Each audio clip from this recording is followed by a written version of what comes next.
दोस्तों हमारे चैनल दर्पण ज्ञान सागर में आप सभी का स्वागत है। मित्रों, एक बार भगवान शिव कैलाश पर्वत पर बैठे थे तो माता पार्वती कहती हैं, प्रभु आज मुझे कोई ऐसी कहानी सुनाओ जिससे मुझे कुछ ज्ञान की बातें प्राप्त हों। तो भगवान शिव कहते हैं, पार्वती ठीक है, आज मैं तुम्हें एक ऐसी कहानी सुनाता हूँ जिस कहानी को सुनने के बाद में तुम्हें दो ज्ञान की बातें प्राप्त होंगी। पहली बात, कौन सी स्त्री हर जन्म में संतानहीन रहती है। दूसरी बात, दूसरों के लिए गड्ढा खोदने वाला स्वयं उस गड्ढे में कैसे गिर जाता है। फिर माता पार्वती कहती हैं, प्रभु यदि मुझे ये दो ज्ञान की बातें प्राप्त होंगी तो मैं कहानी को पूरा और मन से सुनूंगी। आप कहानी को प्रारंभ कीजिए। तो मित्रों, कहानी शुरू करने से पहले मेरा आप सभी से अनुरोध है कि आप हमारी कहानी में खो जाएं। उससे पहले हमारे चैनल को सब्सक्राइब करके बेल आइकन अवश्य दबा लें, जिससे हमारी हर वीडियो का नोटिफिकेशन सबसे पहले आप तक पहुंच सके और आप हमारी हर वीडियो से प्राप्त ज्ञान का अपने जीवन में लाभ उठा सकें। तो आइए कहानी शुरू करते हैं। भगवान शिव कहते हैं, पार्वती बहुत पहले एक राजा था। वो बहुत ही दयालु था। शक्ति से जीता हुआ प्रदेश भी पुनः राजाओं को लौटा देता था। उसके इस सदाचरण एवं दयालु भावना के कारण उसे न केवल उसकी प्रजा प्यार करती थी, अपितु वो राजा भी सम्मान देते थे जिनके राज्य वो उन्हें लौटा देता था। उसके राज्य में धन धान्य की कमी नहीं थी। प्रजाजन खुश व संतुष्ट थे, किंतु वह राजा सदैव दुखी रहता था। वहीं माता पार्वती कहती हैं, प्रभु मेरी समझ में ये नहीं आया कि राजा बहुत दयालु था, उसके पास सब कुछ था, प्रजा भी खुश रहती थी, धन धान्य की कोई कमी नहीं थी, फिर वो राजा हमेशा दुखी क्यों रहता था। तो भगवान शिव कहते हैं, पार्वती अब मैं तुम्हें बताता हूँ कि सब कुछ होने के बाद भी वो राजा दुखी क्यों रहता था। क्योंकि राजा की शादी बहुत ही सुंदर राजकुमारी के साथ हुई थी, किंतु 6 वर्ष बीतने के बाद भी उसके आंगन में बच्चों की किलकारी नहीं गूंजी। फिर सभी सभासदों ने राजा से पुनः विवाह करने का आग्रह किया। उन्होंने भी सोचा कि इतनी सब संपदा का वारिस एवं भोग करने वाला राज चलाने के लिए उत्तराधिकारी चाहिए ही। अतः सभी सभासदों की बातें राजा की समझ में आ गईं और फिर राजा ने अपनी पत्नी की बहन के साथ ही विवाह कर लिया, किंतु दुर्भाग्य से वो भी बांझ निकली। कुछ दिनों के बाद में फिर सभासदों ने राजा को एक और विवाह करने की सलाह दी, किंतु राजा ने सोचा लगता है मेरे भाग्य में संतान का सुख नहीं है, इसलिए राजा ने सभासदों की सलाह विनम्रता से टाल दी। फिर राजा ने अपना समय शिकार आखेट पर देना शुरू कर दिया। इस प्रकार कई वर्ष बीत गए और राजा भी अपने दुख को भूल करके आखेट में ही आनंद लेने लगा। भगवान शिव कहते हैं, पार्वती एक बार की बात है, एक बार राजा आखेट के लिए एक गांव से गुजर रहा था कि उसने एक स्त्री की आवाज़ सुनी। उस स्त्री के शब्दों को सुनकर के राजा वहीं पर थम गया। वो स्त्री कह रही थी, तुम्हें मालूम नहीं, मेरी कोख 2 सुंदर लड़के और एक लड़की को जन्म देने में सक्षम है और तुम गुलेल से इस पर कंकड़ मार रहे हो। तुम्हारा मेरी कोख पर कंकड़ मारना ठीक नहीं है।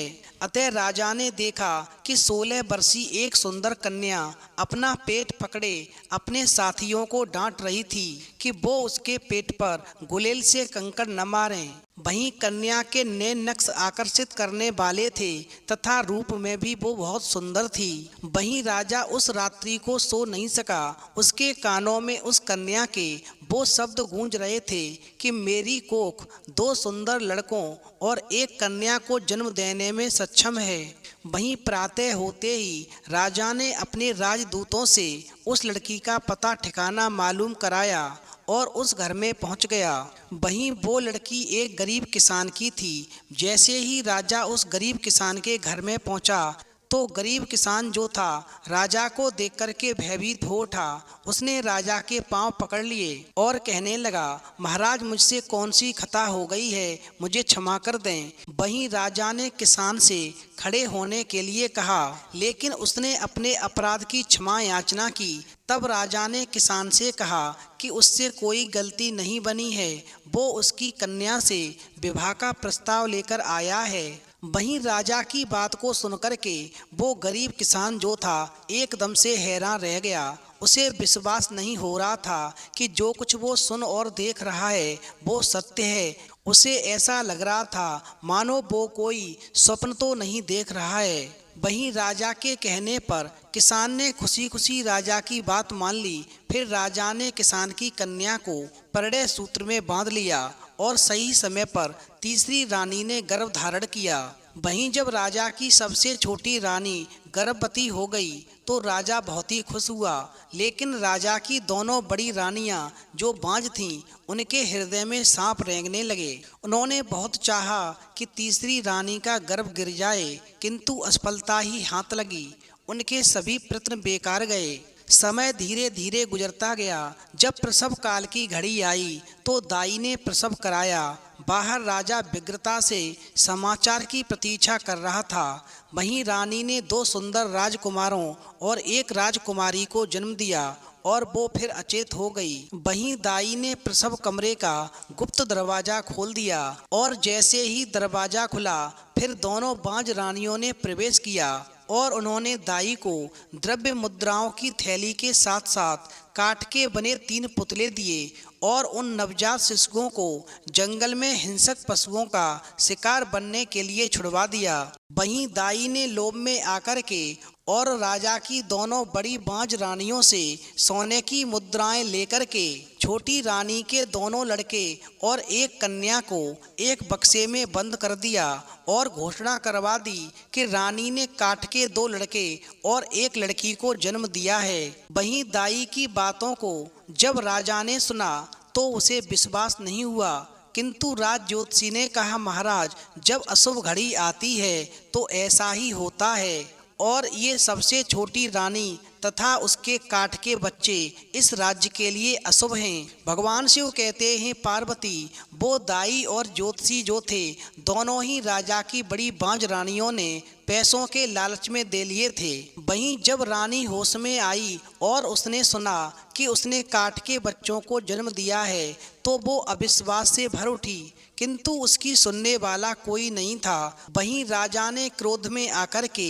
सबसे छोटी रानी को कैद खाने में डलवा दिया और कहा, अब तुम अपना शेष जीवन इसी कैद खाने में बिताओगी। भगवान शिव कहते हैं, पार्वती, इधर तो राजा की सबसे छोटी रानी कैद खाने में पहुंच जाती है और उधर जंगल में एक शैतान बुढ़िया रहती थी। वो अधिकतर अपनी गुफा में ही रहती थी, लेकिन उस दिन जब वो बाहर आई तो उसने क्या देखा कि जंगल में 3 नवजात शिशु रो रहे हैं। फिर वो बुढ़िया जंगल में गई और उन बच्चों को उठा लाई और फिर उसने अपने जादुई कांच में देखा और फिर जाना कि वो उस राज्य के राजा के राजकुमार तथा राजकुमारी हैं। वहीं उस बुढ़िया ने कांच में पुनः देखा और इन बच्चों की दुर्दशा का कारण समझ गई और फिर वो सोचने लगी कि मुझे राजा को सत्यता बता देनी चाहिए। फिर उसने उन बांझ रानियों के बारे में सोचा जो इन बच्चों को जीवित नहीं देखना चाहती थीं। अतः उस बुढ़िया ने निश्चय किया कि जब उचित समय आएगा तब वो राजा को सच्चाई बताएगी। उससे पहले राजा के दोनों बेटों और उस बेटी को भली भांति उनका पालन करेगी, क्योंकि राजा की दोनों बड़ी बांझ रानियां इन तीनों बच्चों की जान की दुश्मन बनी हुई हैं। इसलिए इन तीनों बच्चों को अभी राजमहल में भेजना बिल्कुल भी ठीक नहीं होगा। भगवान शिव कहते हैं, पार्वती, वहीं उस बुढ़िया ने ऐसा सोच करके उन दोनों राजकुमार और उस छोटी कन्या का यानी तीनों शिशुओं का लालन पालन शुरू कर दिया। वहीं राजकुमार तथा राजकुमारी जब 5 वर्ष के हो गए, फिर एक दिन वो जंगल में नदी के किनारे खेल रहे थे कि उन्होंने किसी के आने की आहट सुनी और फिर वो क्या देखते हैं कि एक आदमी घोड़े पर सवार होकर के उनकी तरफ आ रहा था। वो राजा था। उन्होंने इस प्रकार किसी भी इंसान को अपने समीप से आते नहीं देखा था। अतः वो तीनों बच्चे डर गए और अपनी गुफा में भाग गए। वहीं राजा ने जंगल में इससे पहले कभी इतने सुंदर बालक नहीं देखे थे। तीनों बच्चों के चेहरों में सौम्यता थी। उनमें से 2 लड़के और 1 लड़की थी।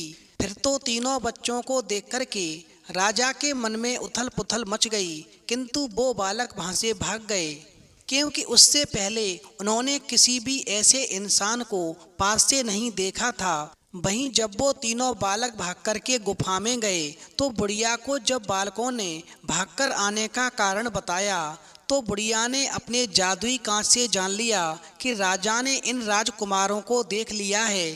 फिर उस बुढ़िया ने सोचा कि अब सत्य उजागर करने का समय आ गया है। वहीं उस बुढ़िया ने लकड़ी के 3 पुतले, 2 लड़के और 1 लड़की बनाई और उन बालकों से कहा कि इन पुतलों को तुम अपनी गोद में रख कर के थपथपाते हुए गाओ, ओ अमोल राजा के काठ के बच्चों, जागो जागो जागो। वहीं मन में उत्सुकता लिए हुए जब दूसरे दिन राजा पुनः उसी स्थान पर आया और झाड़ियों में छिप गया और उधर बालकों ने भी राजा को देख लिया था, अतः उन्होंने एक एक पुतले को अपनी गोद में रख कर के थपथपाते हुए गाना शुरू किया, ओ अमोल राजा के काठ के बच्चों, जागो जागो जागो। फिर तो ये गीत सुनकर के राजा हैरान रह गया।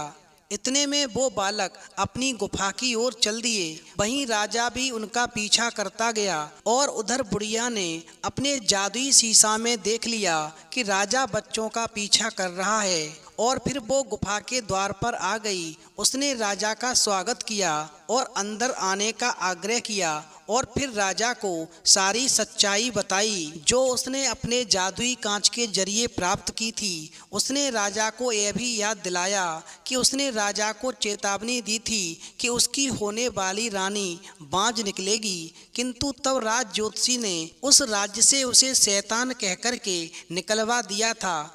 और वहीं बुढ़िया ने इन राजकुमारों की हत्या के षड्यंत्र में दाई और राज ज्योतिषी की भूमिका भी राजा के सामने स्पष्ट कर दी। वहीं राजा ने कहा कि वो ये सच्चाई कैसे सिद्ध करे कि ये बालक तीनों मेरी छोटी रानी से ही जन्मे हैं। वहीं बुढ़िया ने एक योजना बनाई और राजा से कहा कि कल तुम इन बालकों के साथ में मुझे भी राज दरबार में ले चलना और फिर तुम चमत्कार देखना कि मैं कैसे सिद्ध करती हूँ कि ये तीनों बच्चे तुम्हारी छोटी रानी से ही जन्मे हैं। वहीं राजा ने दूसरे दिन शाही महल में एक भोजन रखा और उसमें सभी को आमंत्रित किया और फिर ठीक समय पर राजा ने इन तीनों बच्चों और बुढ़िया के साथ में राज दरबार में प्रवेश किया। वहीं राजा के साथ में 3 सुंदर बालक, 2 लड़के और 1 लड़की को देख कर के तीनों बांझ रानियां दाई तथा राज ज्योतिषी सकते में आ गए और उन्हें लगा कि उनका षड्यंत्र अब खुलने वाला है। तभी राजा ने उन तीनों बालकों को एक ऊंचे से मंच पर बैठाया। इतने में दासियां मिठाई फलों के थाल लिए हुए आ गईं। वहीं राजा ने कहा कि आज के भोजन की शुरुआत ये अतिथि बालकों के साथ होगी, इसलिए मैं चाहता हूँ कि मेरी दोनों रानियां इन बच्चों को अपने हाथ से भोजन खिलाएंगी। वहीं रानियां मिठाई लेकर के बालकों के समीप आ गईं तो रानियों की आंखों में क्रोध और नफरत देख कर के वो बच्चे सहम गए और मिठाइयों को छुए बिना सिर नीचा कर लिया। वहीं राजा सावधानी से ये सब नज़ारा देख रहा था। वहीं रानियां बालकों की मनहार करके हार गईं, पर उन बच्चों ने बिल्कुल भी उनके हाथ से खाना नहीं खाया। फिर राजा ने आदेश दिया कि कैद खाने से उसकी तीसरी रानी को लाया जाए। वहीं तीसरी रानी दीनहीन हालत में लाई गई। उसकी निगाह मंच पर बैठे जब बालकों पर पड़ी तो उसकी आंखों में वात्सल्य उमड़ आया और चेहरे पर खुशी दौड़ आई। वहीं राजा के कहने पर वो बच्चों के पास पहुंची। वहीं बच्चों ने उसकी आंखों में प्रेम देखा और खाने के लिए मुंह खोल दिया, लेकिन तभी चमत्कार घटित हुआ। जैसा कि बुढ़िया ने कहा था, राजा ने देखा कि रानी के आंचल से दूध की धार निकल रही थी जो तीनों बच्चों के मुख में जा रही थी। भगवान शिव कहते हैं, पार्वती, फिर तो ऐसा नज़ारा देख कर के राजा सच्चाई को समझ गया और उधर 5 वर्षों से वंचित दूध सीमाएं तोड़ रहा था। फिर तो राजा को अपनी भूल का एहसास हुआ। उसने यह भी नहीं सोचा था कि काठ के बच्चे कैसे पैदा हो सकते हैं और फिर उसने राज ज्योतिषी और दाई पर बिना तर्क के विश्वास कैसे कर लिया। वहीं राजा को ये नज़ारा देख करके क्रोध आ गया और राजा ने आज्ञा दी कि दाई के दोनों हाथ काट दिए जाएं और राज ज्योतिषी की जीभ, ताकि फिर से ये झूठ का सहारा नहीं ले सकें। और अपनी दोनों बड़ी रानियों को षड्यंत्र रचने के लिए कहा कि जो दूसरों के लिए गड्ढा खोदता है वो उस गड्ढे में एक दिन स्वयं गिर जाता है, वही हाल तुम्हारे साथ होने वाला है। फिर राजा ने अपनी 5 रानियों को षड्यंत्र के लिए सजा दी कि वो जीवन भर उसी कैद खाने में रहेंगी जिस कैद खाने में छोटी रानी को इन्होंने षड्यंत्र के तहत डलवाया था। भगवान शिव कहते हैं पार्वती, वहीं राजा की आज्ञा पाकर के सैनिकों ने दाई के दोनों हाथ काट दिए और राज ज्योतिषी की जीभ काट दी। वहीं दोनों रानियों को षड्यंत्र रचने के लिए हमेशा के लिए कैद खाने में डलवा दिया। इस प्रकार राजा के काट के बच्चे जाग उठे। और फिर बुढ़िया ने कहा, देखा महाराज, अपनों पर अंधविश्वास का नतीजा, इसलिए कभी भी अपनों पर इतना भी अंधविश्वास नहीं करना चाहिए। मैं ये समझती हूँ जो भी तुम्हारी समस्या है या जिस किसी ने भी तुमसे तुम्हारी पत्नी के बाबत कुछ कहा है तो उसे अवश्य बता देना चाहिए। एकदम से किसी की कही हुई बातों पर विश्वास नहीं करना चाहिए। यदि तुम दूसरे की सुनी हुई बातों को अपनी पत्नी को बताओगे, फिर देखो पत्नी की निगाह में तुम्हारा सम्मान भी बढ़ेगा और सच्चाई खुद ब खुद सामने आ जाएगी। फिर जैसा उचित समझो निर्णय ले सकते हो। भगवान शिव कहते हैं पार्वती, इस कहानी से तुम्हें पहली ज्ञान की बात प्राप्त होती है कि कौन सी स्त्री हर जन्म में संतानहीन रहती है। तो समझ लो, जो स्त्री दूसरी स्त्री की चलती कोख को कोसती है, उसे बांझ साबित करने की कोशिश करती है, दूसरे की संतान को देखकर जलती है, ऐसी स्त्री कई जन्मों तक संतान से हीन रहती है। इसलिए कभी भी एक स्त्री को दूसरी स्त्री की कोख को कोसना नहीं चाहिए, उसे बांझ साबित करने की कोशिश नहीं करनी चाहिए, उसके संतान को देख कर के कभी जलना नहीं चाहिए, तभी संतान का सुख प्राप्त होता है। वहीं भगवान शिव कहते हैं पार्वती, सर्प श्राप की वजह से भी स्त्री संतानहीन रहती है। इस शाप के प्रमुख 8 योग या प्रकार बताए गए हैं। ये योग राहु के कारण बनता है। इसके लिए नाग प्रतिमा बना करके विधि पूर्वक पूजा की जानी चाहिए और अंत में हवन करके दान किया जाना चाहिए, तो इस शाप का प्रभाव नष्ट हो जाता है। इससे नागराज प्रसन्न होते हैं और कुल की वृद्धि करते हैं। दूसरा, पितृ श्राप की वजह से भी स्त्री संतानहीन रहती है। यदि किसी जातक ने गत जन्म में अपने पिता के प्रति कोई अपराध किया है तो उसे इस जन्म में संतान का कष्ट होता है। ये कुल मिलाकर 11 योग या दोष हैं। ये दोष या योग सूर्य से संबंधित हैं। इसके अलावा अष्टम स्थान में राहु या अष्टमेश राहु से पापाक्रांत हो तो इसको पितृदोष या पितर श्राप भी कहा जाता है। इसके उपाय हेतु पितृ श्राद्ध करना चाहिए। नंबर 3, मातृ श्राप। इस श्राप की वजह से भी स्त्री संतानहीन रहती है।